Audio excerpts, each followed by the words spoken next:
नमस्कार, आदाब, सत श्री अकाल, जय भीम, जोहार। मेरा नाम है नवीन कुमार। क्या दिल्ली के मुख्यमंत्री अरविंद केजरीवाल लोकसभा चुनाव के बीच ही जेल से बाहर आ सकते हैं? क्या सुप्रीम कोर्ट के रुख को देखते हुए इसकी कुछ कुछ संभावना बनती हुई दिख रही है?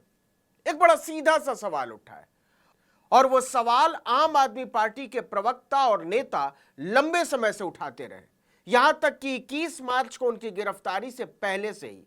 सवाल है कि ईडी केंद्र की भाजपा सरकार के इशारे पर अरविंद केजरीवाल को गिरफ्तार करके लोकसभा चुनाव में भागीदारी से रोकना चाहती है क्या?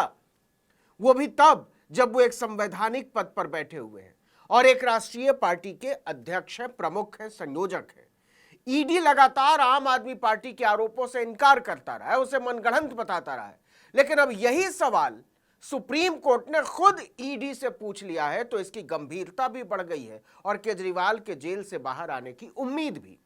सुप्रीम कोर्ट का सवाल बड़ा सीधा था, केजरीवाल को ऐन लोकसभा चुनाव से पहले गिरफ्तार क्यों किया? यह सवाल पूछकर सुप्रीम कोर्ट ने ईडी की मंशा पर ही सवाल उठा दिए हैं। दिल्ली शराब नीति केस में गिरफ्तारी और रिमांड के खिलाफ अरविंद केजरीवाल की याचिका पर 30 अप्रैल को सुप्रीम कोर्ट में सुनवाई हुई। ईडी को दूर दूर तक अंदाजा नहीं था कि जस्टिस संजीव खन्ना और जस्टिस दीपांकर दत्ता की बेंच केजरीवाल की गिरफ्तारी को चुनाव से जोड़कर इसकी टाइमिंग पर सवाल उठा देगी, लेकिन ऐसा हुआ। बेंच ने ईडी के वकील एएसटी एसवी राजू से पूछ लिया कि दिल्ली के मुख्यमंत्री को लोकसभा चुनाव से ठीक पहले ही क्यों गिरफ्तार किया गया। आप इससे इनकार नहीं कर सकते कि स्वतंत्रता बहुत महत्वपूर्ण है, इसकी अनदेखी नहीं की जा सकती। इसके बाद सुप्रीम कोर्ट ने ईडी से 5 सवाल पूछे और उन सवालों ने ईडी को परेशान कर दिया। पहला सवाल, जस्टिस खन्ना ने पूछा कि केजरीवाल के मामले में अब तक कोई कुर्की नहीं हुई है, अगर हुई है तो ईडी को यह बताना होगा कि उनका संबंध कैसे था। दूसरा सवाल, मनीष सिसोदिया मामले में फैसले के 2 हिस्से हैं, एक जो उनके पक्ष में है, दूसरा जो उनके पक्ष में नहीं है। केजरीवाल का मामला किस भाग में आता है? तीसरा सवाल, पीएमएलए के सेक्शन 19 की व्याख्या कैसे की जाए, क्योंकि केजरीवाल जमानत के लिए आवेदन करने की बजाय गिरफ्तारी और रिमांड के खिलाफ आ रहे हैं। यदि वो बाद का रास्ता अपनाते हैं तो उन्हें पीएमएलए के सेक्शन 45 के तहत ऊंचे प्रावधानों का सामना करना पड़ेगा। चौथा सवाल, मामले में कार्यवाही शुरू होने और कुछ समय बाद बार बार शिकायत दर्ज होने के बीच का समय। कोर्ट ने कहा कि अंतर के गंभीर नतीजे होंगे, क्योंकि धारा 8 न्यायिक प्रक्रिया के लिए 365 दिनों की अधिकतम समय सीमा निर्धारित करती है। और पांचवां और सबसे अहम सवाल, गिरफ्तारी की टाइमिंग, चुनाव के पहले ऐसा क्यों किया? इसके बाद ईडी का चेहरा लटक गया, क्योंकि इस सवाल के कई जवाब हो सकते हैं और यह कोर्ट पर निर्भर करता है कि उसे क्या ठीक लगता है। आपको बता दें कि इस मामले में 29 अप्रैल को भी सुनवाई हुई थी और अभिषेक मनु सिंघवी ने अरविंद केजरीवाल के पक्ष में लंबी दलीलें दी थी, लगभग 1.5 घंटे तक। और इसके बाद सुप्रीम कोर्ट ने बाकी सुनवाई के लिए अगले दिन यानी 30 अप्रैल को आने के लिए कह दिया था। सिंघवी ने अपनी दलील में कहा था कि गिरफ्तार करने का अधिकार होने का मतलब यह नहीं है कि गिरफ्तार कर लें, आरोप साबित होना चाहिए।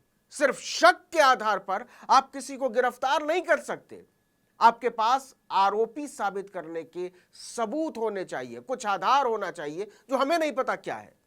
केजरीवाल के मामले में क्या हुआ कि उन्हें सीबीआई ने बुलाया, वो गए, ईडी के नोटिस का विस्तार से जवाब दिया, उन्होंने कहा कि वो आ नहीं सकते।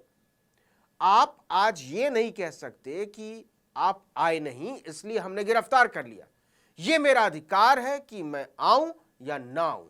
आपको बता दें कि 15 अप्रैल को केजरीवाल की याचिका पर सुनवाई करते हुए सुप्रीम कोर्ट ने ईडी से 24 अप्रैल तक जवाब मांगा था और जवाबी हलफनामे में ईडी ने कहा कि कई बार समन भेजने के बावजूद उन्होंने एजेंसी के साथ सहयोग नहीं किया। इसी पर सिंघवी ने कहा कि पूछताछ के लिए ना आने की वजह से आप किसी को गिरफ्तार कैसे कर सकते हैं। इस पर ईडी ने कहा था कि केजरीवाल को किसी दुर्भावना या दूसरे कारणों से गिरफ्तार नहीं किया गया। किसी अपराध की जांच एक ऐसा क्षेत्र है जो जांच एजेंसी के लिए रिजर्व है, उनकी गिरफ्तारी भी जांच का हिस्सा है। 30 अप्रैल को इसी पर सिंघवी ने दलील दी थी कि अगर कोई आरोपी कहता है मैं बयान नहीं दूंगा, तो क्या आप कह सकते हैं कि आरोपी सहयोग नहीं कर रहा है? इसलिए उसे गिरफ्तार करते हैं। इन्होंने ऐसा ही करने पर केजरीवाल को गिरफ्तार किया। सेक्शन 50 के तहत वहां बयान नहीं लिए गए, 1.5 साल तक गिरफ्तारी नहीं की गई। जमानत को नकार दिए जाने से मुझे घर आकर गिरफ्तार करने का आधार नहीं बन जाता है। इसी पर सुप्रीम कोर्ट ने पूछ दिया था कि आपने ईडी के नोटिस को नजरअंदाज क्यों किया? आप गिरफ्तारी और रिमांड के खिलाफ यहां चले आए, आप जमानत के लिए ट्रायल कोर्ट क्यों नहीं गए?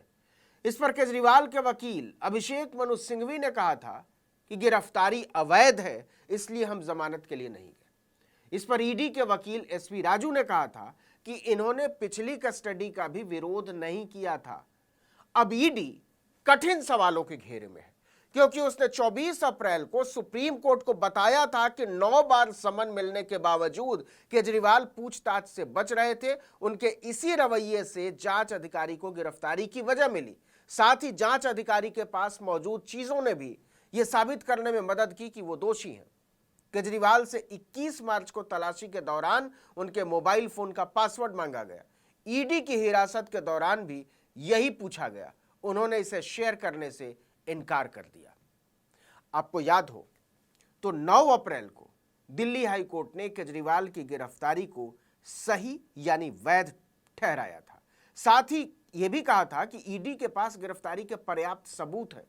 इसके बाद हाईकोर्ट के फैसले के खिलाफ 10 अप्रैल को अरविंद केजरीवाल ने सुप्रीम कोर्ट में याचिका लगाई। 15 अप्रैल को सुनवाई करते हुए टॉप कोर्ट ने 29 अप्रैल की तारीख दे दी। इसी केस में आम आदमी पार्टी के नेता मनीष सिसोदिया और संजय सिंह की भी गिरफ्तारी हुई थी। सिसोदिया 26 फरवरी 2023 से जेल में बंद है। संजय सिंह को ईडी ने 4 अक्टूबर 2023 को गिरफ्तार किया था, लेकिन 6 महीने जेल में रहने के बाद 2 अप्रैल को सुप्रीम कोर्ट ने उन्हें जमानत दे दी थी। लेकिन केजरीवाल की गिरफ्तारी की टाइमिंग पर कोर्ट में जजों की तरफ से पहली बार सवाल उठाया गया और इससे आम आदमी पार्टी बहुत उत्साहित नजर आ रही है। उसे लगता है कि अरविंद केजरीवाल को लोकसभा चुनाव के बीच ही जेल से बाहर आने का मौका मिल सकता है। लेकिन फिलहाल यह फैसला सुप्रीम कोर्ट के पास है। अब अगली सुनवाई 3 मई को होनी है। इस वीडियो में इतना ही, लेकिन अगर आपने आर्टिकल 19 इंडिया को अब तक सब्सक्राइब नहीं किया है तो फौरन कीजिए। बेल आइकॉन दबाइए, घंटी जैसी आकृति लाइक कीजिए और कमेंट करके बताइए हमारा वीडियो आपको कैसा लगा। हमारा ट्विटर हैंडल है article19_India और मेरा ट्विटर हैंडल है नवीन जर्नलिस्ट। नमस्कार।